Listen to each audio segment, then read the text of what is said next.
Assalamualaikum warahmatullahi wabarakatuh.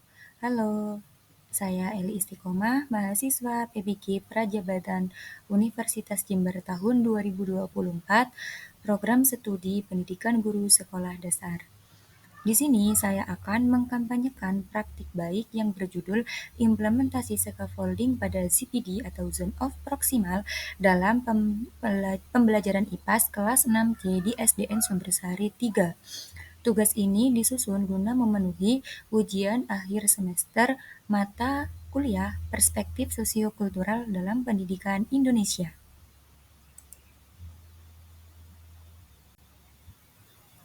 Adapun pembahasan pada kali ini ada 3. Pertama, membahas tentang ringkasan intervensi terkait penerapan scaffolding pada Zone of Proximal Development atau ZPD. Yang kedua, hasil yang dicapai terkait penerapan scaffolding pada ZPD. Dan yang ketiga, pembelajaran dan replikasi terkait penerapan scaffolding pada Zone of Proximal Development atau ZPD. Selanjutnya kita bahas pembahasan yang pertama tentang ringkasan intervensi terkait penerapan scaffolding pada Zone of Proximal Development atau ZPD. Berikut ini merupakan pembahasan berdasarkan hasil observasi PPL saya selama di SDN Sumbersari 3. Peserta didik kelas 6C memiliki ragam latar karakteristik seperti latar belakang sosial, budaya, perkembangan kognitif, serta bakat dan minat yang berbeda-beda. Sebagian besar peserta didik memiliki gaya belajar visual. Untuk latar belakang sosial, rata-rata mereka berada pada kelas menengah ke bawah dengan ragam pekerjaan orang tua peserta didik seperti guru, wira swasta, pedagang, advokat, petani, kerja serabutan, dan lain sebagainya. Untuk perkembangan kognitif peserta didik juga beragam dengan kategori sangat mahir, mahir, dan perlu bimbingan. Proses pembelajaran di kelas 6C selama ini dilakukan oleh guru dengan metode diskusi dan belajar kelompok. Guru masih belum pernah memanfaatkan media interaktif dari platform yang telah ada seperti Wordwall. Peserta didik terbiasa melaksanakan pembelajaran sesuai dengan yang ada di LKS, buku paket, ataupun LKPD dari guru.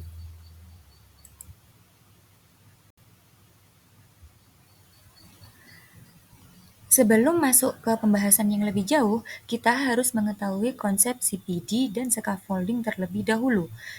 Nah, ZPD itu apa? Jadi, Zone of Proximal Development atau ZPD merupakan jarak antara kemampuan seseorang untuk menyelesaikan tugas yang masih dalam jangkauannya secara mandiri atau dengan bantuan guru ataupun teman sejawatnya yang lebih mumpuni.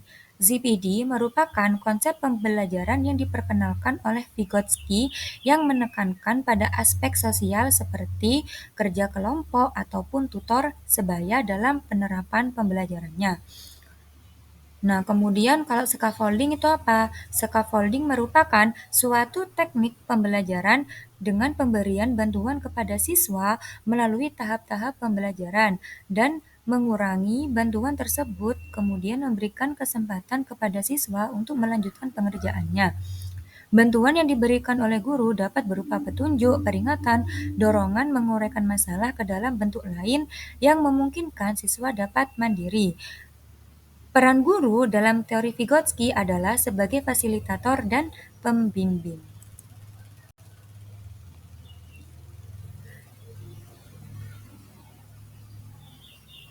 Intervensi pada CBD kelas 6C yang pertama, guru menyusun rancangan pembelajaran yang sesuai dengan kebutuhan belajar peserta didik dengan menyesuaikan karakteristik keseluruhan peserta didik seperti kemampuan kognitif, gaya belajar, dan perkembangan latar belakang sosialnya, sehingga proses pembelajaran dapat berjalan dengan baik. Guru menyampaikan materi secara tekstual dan kontekstual dengan memanfaatkan media pembelajaran berupa video pembelajaran tentang bentang alam populer yang ada di seluruh dunia, menggunakan media interaktif dengan memanfaatkan platform Wordwall untuk games edukasi, agar peserta didik tertarik dan termotivasi untuk belajar. Dalam proses pembelajaran, guru mengelompokkan peserta didik secara homogen sesuai tingkat kemampuan peserta didik untuk berdiskusi menyelesaikan tugas yang diberikan oleh guru. Tugas yang diberikan secara berkelompok seperti berupa pembuatan infografis tentang pemanfaatan potensi alam di berbagai negara, mengerjakan LKPD dan asesmen formatif pada setiap pertemuan. Guru memberikan bimbingan kepada peserta didik di setiap kelompok untuk membantu dalam memahami materi atau tugas yang sedang dipelajari agar dapat diselesaikan dengan baik. Guru melakukan refleksi pada akhir pembelajaran sebagai bentuk umpan balik peserta didik pada proses pembelajaran yang dilakukannya mulai awal sampai akhir.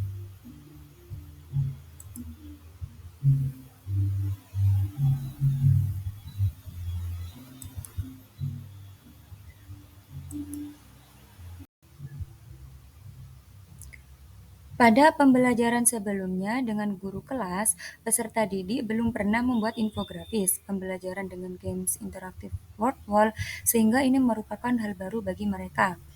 Maka dalam hal ini, saya mengimplementasikan pembelajaran dengan scaffolding pada ZBD di kelas 6C yang memiliki tingkat kognitif yang berbeda-beda. Sehingga hal ini mendukung teori belajar yang dikemukakan oleh Vygotsky bahwa penerapan ZBD dapat dilakukan dengan melibatkan interaksi sosial peserta didik, yakni antara saya dengan peserta didik ataupun peserta didik dengan temannya. Oleh karenanya, guru dalam setiap proses pembelajaran membentuk kelompok. Setiap satu kelompok terdiri atas 5-6 anggota dengan kemampuan yang sama. Hal ini untuk memudahkan guru dalam pemberian scaffolding. Guru memberikan scaffolding ketika peserta didik dalam keadaan kurang memahami materi, ketika peserta didik kesulitan dalam memahami tugas di LKBD ataupun dalam mengerjakan asesmen formatif. Kemudian kita masuk ke pembahasan pada pembelajaran sebelumnya. Hasil yang dicapai terkait dengan penerapan scaffolding peserta didik belum pernah membuat infografis pembelajaran dengan game. Hasilnya yaitu penerapan scaffolding hal baru di kelas 6C. Mereka dapat dalam hal ini materi yang diberikan oleh pembelajaran dengan scaffolding pada ketika ada peserta didik yang belum memiliki tingkat materi, maka guru akan menjelaskan ulang dengan runtut dan meminta yang berbeda yang kategori sangat mahir untuk dapat belajar bersama dengan temannya agar dapat memahami materi dengan baik. Dalam hal ini adalah tutor sebaya. Peserta didik juga terbantu dengan adanya scaffolding yang diberikan oleh guru. Setiap kelompok dapat membuat infografis pada pembelajaran sebelumnya potensi alam dengan guru di berbagai peserta didik belum pernah membuat infografis serta tepat waktu. Sebelumnya mereka belum pernah sehingga ini merupakan hal baru bagi sehingga hal ini merupakan pembelajaran baru bagi mereka. Maka penerapan scaffolding sangat membantu peserta didik dalam menyelesaikan pembuatan infografis kognitif. Mereka dapat memahami materi yang berbeda, pemanfaatan kondisi geografis di setiap negara untuk optimalisasi potensi, dan memahami materi perbedaan kondisi geografis di setiap benua, serta mereka dapat memahami dalam pembuatan peta konsep dengan mengurutkan benua mulai dari yang terbesar hingga terkecil. Pada pembelajaran sebelumnya, alam populernya dengan guru kelas, peserta didik belum pernah membuat infografis. Hal ini juga dapat dibuktikan dengan penerapan media interaktif sehingga ini merupakan hal baru bagi mereka dapat mengerjakan soal pada dalam hal ini secara berkelompok dengan pembelajaran dengan scaffolding pada Hasil penerapan scaffolding pada ZBD selanjutnya yaitu setiap kelompok dapat mempresentasikan hasil pembuatan infografis dengan baik dan percaya diri. Peserta didik aktif dalam sesi tanya jawab ketika presentasi. Kegiatan diskusi berkelompok dapat mendorong mereka untuk dapat meningkatkan interaksi sosial dengan baik antar teman tanpa membedakan latar belakang sosial. Selain itu, mereka juga dapat mengerjakan asesmen formatif dengan mendapatkan nilai yang baik dari waktu ke waktu. Asesmen ini diberikan oleh guru pada setiap akhir pembelajaran yang bertujuan untuk mengetahui pemahaman peserta didik pada materi yang telah dipelajari secara bersama-sama. Kemudian pembahasan yang ketiga yaitu tentang pembelajaran dan replikasi terkait penerapan scaffolding pada Zone of Proximal Development atau ZPD, yaitu mengimplementasikan rancangan pembelajaran yang telah disusun dengan menerapkan model pembelajaran PBL atau Problem Based Learning dan Cooperative Learning selama siklus terbimbing. Adapun langkah pembelajarannya sebagai berikut. Guru mengenalkan materi bab 3 Pelesir Keliling Dunia. Dalam mengenalkan materi, guru memberikan pertanyaan pemantik sebagai asesmen awal untuk mengetahui sejauh mana mereka dapat memahami materi yang akan dipelajari. Dalam proses pembelajaran, guru memberikan media yang sesuai dengan karakteristik peserta didik, seperti menayangkan video pembelajaran, PPT, dan gambar untuk memudahkan mereka dalam memahami materi yang disampaikan. Kemudian, guru membagi peserta didik ke dalam kelompok sesuai dengan tingkat kemampuan kognitif peserta didik dengan kategori sangat mahir, dan perlu bimbingan.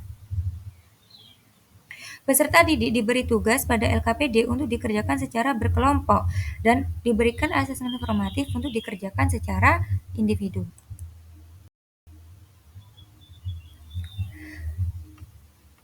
Pembelajaran dan replikasi penerapan scaffolding pada CPD selanjutnya yaitu penugasan secara berkelompok bertujuan untuk mendorong peserta didik dapat berkolaborasi, saling bertukar ide, serta menjalin interaksi sosial yang baik. Guru memberikan bantuan kepada peserta didik dengan menggunakan metode scaffolding, di mana guru akan memberikan bimbingan kepada peserta didik pada setiap kelompok dalam menyelesaikan tugas untuk membuat infografis dan peta konsep. Ketika mereka sudah paham, maka guru akan mengurangi bantuan bimbingan tersebut agar peserta didik dapat mengkonstruksi kognitifnya. Kemudian, guru juga memberikan asesmen preventif untuk mengukur ketercapaian tujuan pembelajaran pada peserta didik. Asesmen yang diberikan sesuai dengan tahap kemampuan peserta didik dengan presentasi soal 60% soal kategori mudah mulai dari level C1 hingga C2, 20% soal kategori sedang mulai level C3 sampai C4, dan 20% soal HOTS dengan level C5 sampai C6. Hasilnya, peserta didik dapat mengerjakan soal asesmen formatif yang diberikan oleh guru dengan mendapatkan nilai yang bagus dari waktu ke waktu. Walaupun masih terdapat beberapa peserta didik yang mendapatkan nilai di bawah KKM yang disebabkan oleh beberapa faktor.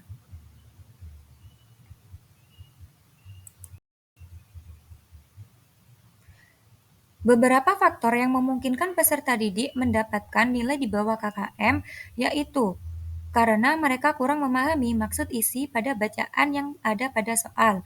Mereka tidak mau bertanya kepada guru tentang kesulitan yang dihadapi, sehingga guru tidak dapat memberikan scaffolding yang sesuai.